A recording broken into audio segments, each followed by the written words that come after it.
Hey, I'm Nick. And I'm Ricky. Welcome to the Demand Gen Daily Podcast.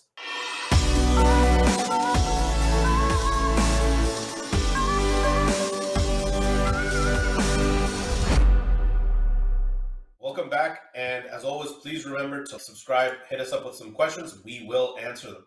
Today, we are going to be talking about personas and creative testing. Let's dive right into it. And if you haven't seen it, we've already done 2 other episodes on this. Go back, check those out in case you're looking to hire an agency and you don't know what questions to ask them. Here it is. So what is your current process for discovering personas and or buyer groups? And some people call this the avatar, whatever have you. Some really quick data on this.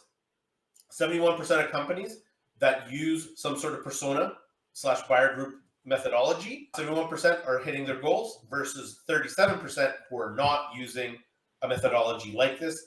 So again, correlation is not causation. However, the data is pretty good because I think this was done based on 1,000 responses of various CMOs and VPs of marketing. So pretty strong evidence for it. So personas and buyer groups, look, what you're looking for in an answer from the agency is, are they including demographics, emotional drivers, motivations, purchase goals? Like, why are they purchasing this thing? What are they trying to get out of it? What's the buying criteria? What digital channels do they use? User personas are sometimes very high level, 20 to 45 and female or male or whatever else. It's like, okay, I get it. But beyond that, let's get into what triggers purchase, what motivates them to get something like this. What are they trying to get out of the whole exchange, like out of purchasing your product, right? So you're really looking for the depth of their answer on like how deep do they go with a persona. And why it matters is because this information is going to influence all of the creative, the copy, the landing pages, each step of the funnel, and then of the buying journey. It's going to affect the whole thing.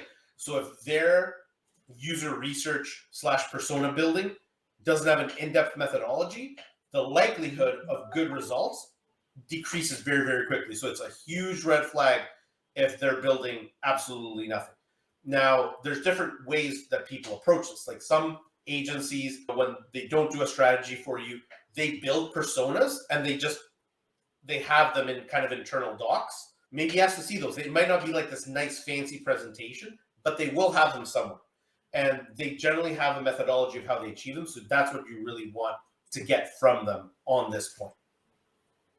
Yeah, absolutely. And speaking of creative, you want to be asking, what methodology do you use when testing creative at the beginning of an engagement? And also, how do you keep testing beyond that initial phase?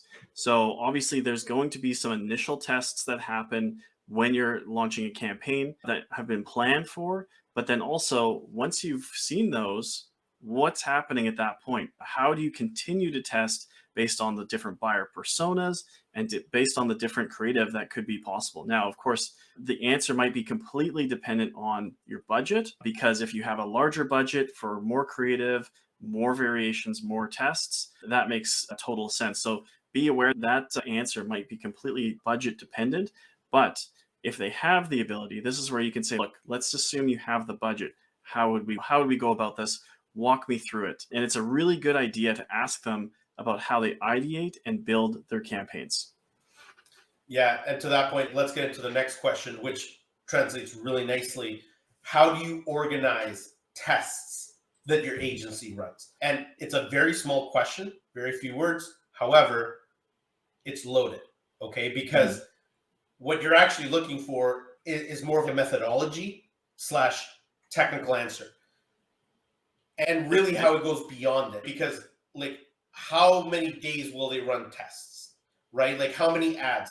How are they A/Bing this? And what you're trying to like really get at is, how are they considering top, middle, bottom of funnel, right? Are they testing certain things at certain levels? And then why? So looking at the full user buying journey, top to bottom within that funnel, and saying, we're finding the blockages in this funnel, right? So like we know that the top of the funnel is really good. They're converting really well. Middle of the funnel, they're getting stuck.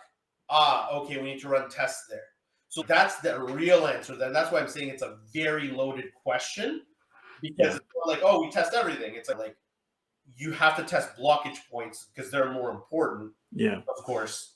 And it's really important also to ask them, how do they determine a successful test versus an unsuccessful test? One really big red flag is if they're basically not using consistent variables and they have everything changing, right? How are you going to know in that case if something is successful or unsuccessful when everything is changing? You might know, okay, conversion output and like the total cost, and so you could see this one was better, but what about it was better? Because if you don't get to that nuance, then how do you replicate that? And how do you continue to actually do successful tests moving forward?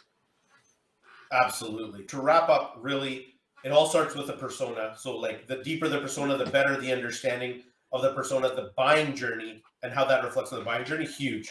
Step one. What is the methodology that they're using and how are they organizing it? Because organization, if tests are poorly organized, even if the methodology is good, if they're poorly organized, the data won't be conclusive and you won't know why certain things are improving certain items and others are not. All right. We have a couple more parts left in this, what questions to ask an agency series. So we'll catch you on the next one.